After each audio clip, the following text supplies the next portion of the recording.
Hello and welcome back. Now in the last video I did do a fit check with the fuel tank and the seat just to see how it's going to end up looking, but I had to take it all apart since then because I need to remove the rear swing arm. I don't have the tools at home, so I had to go to a shop where we tried using a 15-ton press. I was only able to apply about 2 tons on the bolt, on the swing arm bolt, in order to try and push it out, but it wouldn't come out. The frame started buckling, so I couldn't apply more than about 2 tons of load. So it's properly seized in there. We then tried an impact gun. This was like a proper heavy duty impact gun with about 1,000 Newton meters of torque. That didn't manage to break the bolt loose, it just managed to strip the threads off. So now the bolt is just stuck on there, and there's no the head is all mangled up, so I just need to start cutting stuff. So I think what I'll try and do is try and cut the bolt and then see if I can. So I'll cut the bolt, I'll remove the swing arm and see if I can somehow drill it out or press it out or find a way of removing it.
In that short clip, I tried to drill this out. So this is the bolt that holds the swing arm, which I've had to cut, and I just can't take it out. So I thought I'll drill it, but I don't have a drill bit big enough.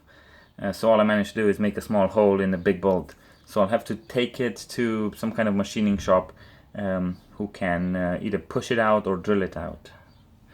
But before I take it to a machine shop, I'll probably cut the rear end of the bike off and see if I can make a separate piece, just because it's too rusted and it probably won't pass MOT.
So I finally managed to take out the rear swing arm bolt. I've tried many things, as I've explained in this video, but couldn't get it out, so I took it to a local machining shop, and they managed to drill it through whilst leaving a thin sleeve.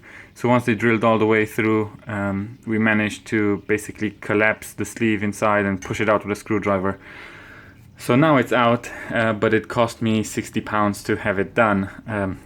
And for about £120 I could have bought a frame that's in much better condition than this one. So I'm not sure if I made the right decision trying to work with the current frame, or I should have just bought a different frame, one that's in better condition.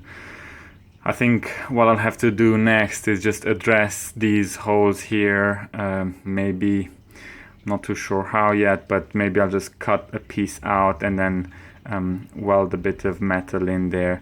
And I have to do the same on the back here. There's some rot there as well. So yeah, stay tuned and I'll see you in the next video.